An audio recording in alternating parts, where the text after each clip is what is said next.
Solo what's up my friend, Sobat Gurs. Anjay, Sobat Gurun. Oke, balik lagi bersama gue Soki Fadila di channel kebanggaan umat guruners. Hai Dudol. Hello. Ninjus. Keren lah pokoknya. Jadi gue di sini mau membagikan syarat dan prasyarat dan biaya gitu buat bekerja di Middle East. Mau di Dubai, Bahrain, Kuwait, Qatar, Saudi Arabia. Ada beberapa syarat yang mesti kalian penuhi gitu. Sebenarnya kalian gak perlu sarjana. Jadi kalian misalnya SMK, ya tapi kuliah sarjana juga bisa. Atau kayak les gitu cuma setahun. Atau apalagi ya yang cuma SMK, lulusan SMK doang. SMP juga sebenarnya bisa, tapi kalau kalian punya sertifikasi pernah bekerja di hotel gitu. Jadi intinya itu aja. Jadi nggak mesti bertitel segala macam di hotel gitu ya. Ada accounting, ada housekeeping, ada kitchen, ada apa lagi ya? Ada front office, reception gitu, penerima tamu, ada butler kayak khusus buat di menyambut VIP kayak gitu-gitu. Jadi kalian harus mengerti itu dulu sebelumnya. Jadi di mana kalian akan menempatkan diri kalian gitu untuk bekerja. Jadi persyaratan paling pertama itu adalah kalian mesti punya sertifikasi sebelumnya. Contoh sertifikasinya tuh kayak kalian on job training, PKL gitu ya kalau dibilang prakerin, selama 6 bulan di hotel. Misalnya kalian ngambil les lah setahun, 6 bulan teori, 6 bulan lagi kalian bakal dapat PKL. Nah PKL itu sertifikasi yang bakal berguna buat kalian kerja di hotel atau di luar negeri bisa juga. Tapi tenang, di sini bisa cross training juga. Misalnya dari kitchen bisa pindah ke waiters atau housekeeping segala macam bisa. Begitupun sebaliknya. Jadi tenang aja, misalnya kalian kayaknya salah jurusan, jadi bisa cross training kalau dibilang. Kedua persyaratannya adalah punya paspor. Buat paspor tuh agak ribet-ribet gimana gitu loh ya. Jadi kalau misalnya kalian udah pernah jalan-jalan ke luar negeri udah punya paspor, nah itu udah enak kalau dibilang. Jadi kalian udah punya paspor. Nah kalau yang belum punya itu agak ribet. Misalnya kalian mau kerja pakai persyaratan paspornya buat bekerja di luar negeri, itu agak ribet, banyak ditanya-tanya segala macam. Nanti ditanya gimana di sana kerja apa, gajinya berapa segala macam gitu-gitu, agak ribet. Dan biaya pembuatan paspor sendiri itu dulu ya saya itu 250 atau 350-an 350-an lah biaya paspor. Kalau yang elektronik sekarang agak lebih mahal, 500 atau 600 ribu gitu, tapi banyak advantage, banyak keberuntungan, banyak untungnya gitu lah kalau dibilang.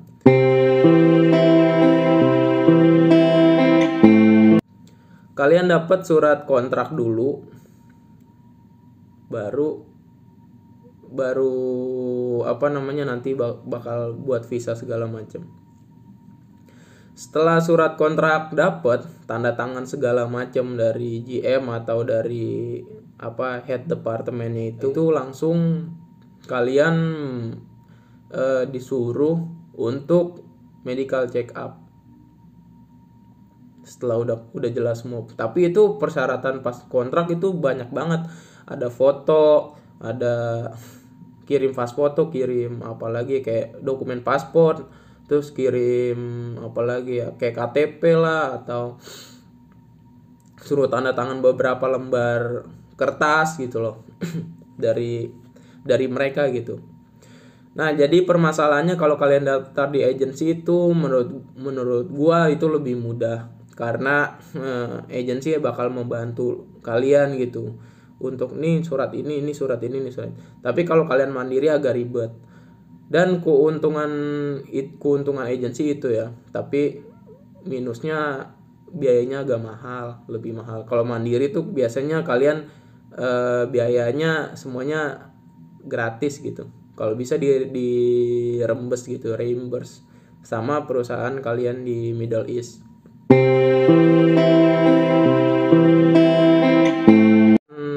medical check up, pengajuan visa. Oke. Nah, medical check up pengajuan visa itu sekitar, untuk medical check upnya doang itu sekitar 1 juta ya. Kalau untuk ke Dubai itu namanya klinik Gamka ya. GAMCA, Gamka. Kalau di Middle East yang lain tuh kayak di Qatar atau di mana di Middle East lain itu katanya bebas sih, di klinik bebas. Tapi kalau di Dubai khusus di Gamka buat apa, tes darah, DNA apa sih namanya, kayak HIV segala macam.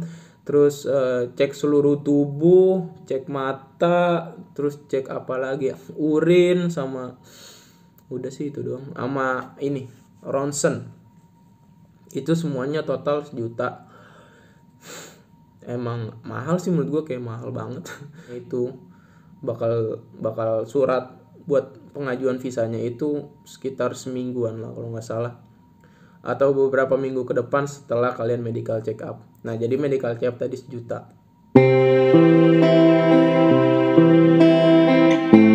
Kedutaan besar misalnya ke Dubai ya Uni Emirat Arab, kalau Arab Saudi ya Arab Saudi. Kalian datang ke kedutaan embassy-nya mereka. Itu buat pengajuan visa kisaran 500.000 lah kalau nggak salah. Ini untuk tahun-tahun sekarang nih, pas saya upload video. 500.000 untuk pengajuan aja. Udah, setelah medical check up kelar, bawa surat medical check up-nya, kalian fit, bawa ke embassy buat pengajuan visa. Pengajuan visa ini selama cuma 3 bulan doang gitu loh. Iya gak? Iya, mantap. Jadi setelah pengajuan visa itu, kita diharuskan menunggu lagi selama beberapa minggu. Ini penunggunya ini kayak tentatif gitu lah. Nggak tahu Kak, bisa paling cepat seminggu atau beberapa, enggak sih, paling seminggu paling cepat. Paling lama bisa hampir sebulan. Nah, setelah kalian sudah dapat info untuk balik lagi ke embassy, datang lagi ke embassy untuk legalisir visa. Nah, untuk legalisir visa ini agak ribet ya. Kalau untuk pengajuan kan cuma ditanya-tanya doang. Kalian mau kerja apa di sana, dari agensi mana atau mandiri. Terus berapa sama sih gaji, berapa kira-kira. Mereka tuh menanyakan itu untuk kepastian aja, kalian tuh nggak dibohongin atau gimana, buat make sure aja lah. Maksudnya warga negara Indonesia yang kerja di luar negeri itu punya jaminan gitu, kayak kesehatan lah atau apa-apa, gaji mencukupi kayak gitu untuk dari embassy-nya. Jadi di embassy Uni Emirat Arab itu memang paling tinggi tuh orang Arabnya langsung, cuma petugasnya petugas Indonesia. Setelah pas mau legalisir, kalian ditanyanya lebih banyak, dan itu ada kayak suruh tanda tangan, tes mata, terus kayak KTP, ID, pokoknya tentang ID kita lah pokoknya pas mau legalisir gitu. Setelah beberapa tes yang dilakukan gitu, baru disuruh tanda tangan terakhir. Tapi tanda tangan kayak tanda tangan virtual gitu sih yang pas gue rasain gitu ya.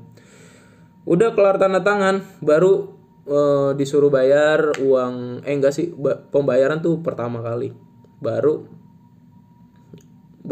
disuruh tes segala macam. Jadi pembayarannya kisaran 500 atau 700.000 lah kalau nggak salah. Jadi semuanya itu pas mau legalisir. Yang sebelumnya pengajuan kan cuma 500.000-an, pas legalisir itu hampir 700.000-an kalau nggak salah. Udah kelar legalisir visa, itu visa kita masih tetap belum jadi. Jadi kita harus suruh menunggu lagi untuk sampai visa kita diterbitkan gitu loh kalau dibilang. Akhirnya dalam beberapa minggu kemudian visa kita sudah jadi gitu.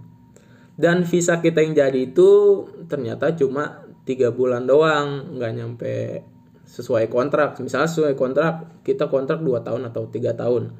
Tapi visa kita cuma 3 bulan doang, nggak nyampe 3 tahun. Itu memang visa kayak visa buat medical check up, maksudnya visa buat kesehatan gitu loh. Bawa lu fit gitu kalau keluar negeri ke Dubai. Setelah visa keluar, baru beberapa minggu kemudian kalian bakalan dikontak. Pas kalian kasih tahu nih visa saya udah jadi, kalian bakal dikontak.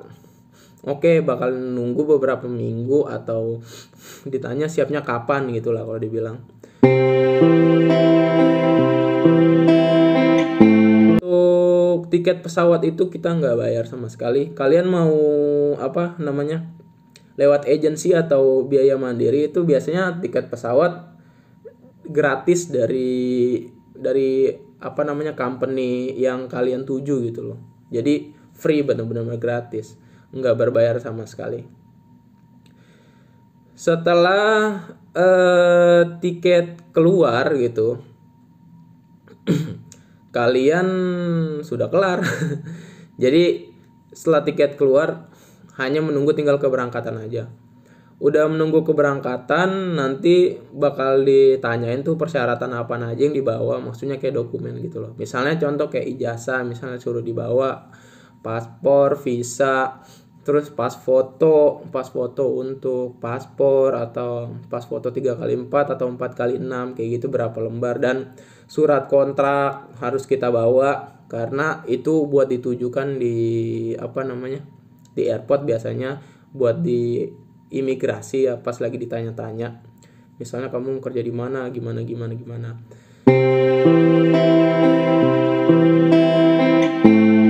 Kartu buat asuransi gitulah, buat kerja di luar negeri, SKTLN kalau nggak salah namanya.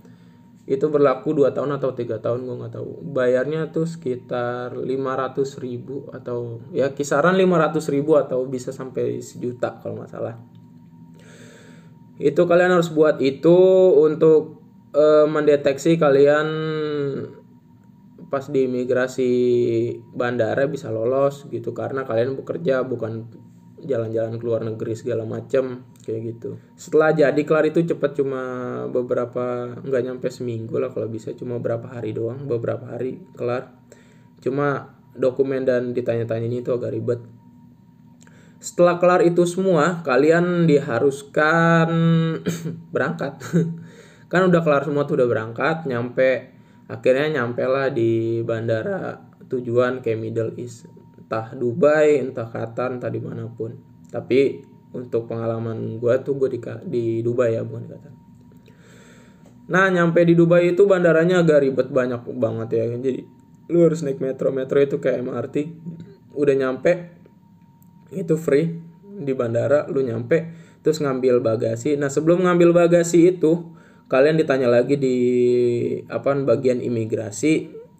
Ya sama lah, ditanya juga kalian mau kerja di mana, gini, apa kelengkapan dokumen, paspor segala macam, ya kayak formalitas kalau dibilang. Udah nyampe situ, kalau kalian dokumennya aman dan nggak ada yang aneh-aneh sih, tembus, lolos aja. Gue juga lolos aja, temen gue juga pada lolos karena dokumen yang dibawa lengkap segala macam. Udah kelar itu, setelah nyampe di Dubai itu atau di Middle East, mau dimanapun itu, diambil paspor segala macam itu buat perpanjang visa. Jadi jangan khawatir paspor kalian akan ditahan atau gimana. Cuma ini beda-beda tiap negara ya. Ini tricky banget. Biasanya kalau di Dubai enggak, di paspor kalian bakal dibalikin setelah visanya diterbitkan. Nah, tapi kalau biasanya ada temen gue gitu di Qatar dan di beberapa negara Middle East, itu biasanya paspor ditahan sesuai kontrak. Misalnya kontrak 2 tahun, ya udah ditahan tuh 2 tahun biar lu nggak kabur gitu. Tapi kalau gue paspor dibalikin aman segala macam ya, profesional kerja aja. Ya kalau kalian mau cabut sebelum kontrak berakhir ya resign 1 month notice gitu loh. Jadi biar aman. Itu juga nggak dikenakan biaya apapun segala macam. Udah setelah nyampe itu paspor diambil segala macam untuk perpanjang visa, dan perpanjang visa itu di sini kalian nggak diharuskan berbayar apapun, itu semuanya gratis. Mau kalian medical check up lagi di sini medical check up lagi, pokoknya setelah nyampe di situ semuanya gratis, nggak berbayar apapun, free kalau dibilang. Dan kalian dapat apartemen, mes segala macam, dapat makan 3 kali sehari, ada yang dapat ada yang enggak. Jadi ada yang cuma dapat apartemen doang, nggak dapat makan, ada yang dapat semuanya, ada juga yang nggak dapat apa-apa. Kalau kerja di restoran, kalau bukan kerja di hotel ya. Kalau kerja di restoran biasanya kalian nggak dapat apa-apa. Emang gaji agak gede, misalnya 2 ribu tuh, 8 juta lah misalnya, 8 jutaan. Gaji 8 jutaan tapi di luar apartemen. Apartemen harus nyari sendiri, sama makan nyari sendiri. Misalnya apartemen tuh 4 juta, misalnya apartemen 4 jutaan, dan misalnya makan gue nggak tahu, bisa 1 juta lah mungkin. Jadi dari misalnya gaji 8 juta dikurang 5 juta, jadi kalian cuma dapat 3 juta untuk berbayar semua itu segala macam, belum lagi perlengkapan mandi bla bla, listrik, itu banyak. Makanya kalau bisa ngambil di hotel aja, jadi udah dapat apartemen, dapat tempat makan biasanya. Tapi kalau di Arab Saudi kebanyakan restoran juga dapat akomodasi untungnya. Jadi pas nyampe di sini kalian disuruh medical check up lagi. Medical check up buat visa perpanjang selama 3 tahun atau 2 tahun sesuai masa kontrak. Setelah itu perpanjang visa juga 3 tahun gratis, nggak berbayar apapun. Udah kelar nyampe sini. Kayaknya itu aja sih buat persyaratan dan beberapa biaya yang harus kalian keluarkan gitu loh. buat buat kerja di luar negeri di Middle East. Mau di Qatar, Dubai, Kuwait, Bahrain, Oman, apalagi ya. Pokoknya negara-negara Middle East, kebanyakan Arab Saudi. Jadi beda-beda. Terakhir setelah persyaratan semua itu, gue membedakan mungkin memang ada segelincir perbedaan lah kalau dibilang. Misalnya Oman beda sama di Dubai beda sama di Qatar beda sama Saudi. Jadi ada beberapa negara Middle East, ini bakal gue bahas di video next sih sebenarnya. Gue kasih clue-nya aja. Ada beberapa negara Middle East yang mengedepankan servis dan tidak dapat servis. Ada beberapa dibagi. Jadi kalau kalian nggak dapat servis misalnya, tapi gaji lebih gede gitu. Tapi kalau kalian dapat servis, gaji lebih kecil. Tapi servis tentatif ya, kadang naik gede banget, ada yang nggak gede-gede banget, kadang kecil parah. Jadi kayaknya gitu aja sih menurut gua ya. Bye.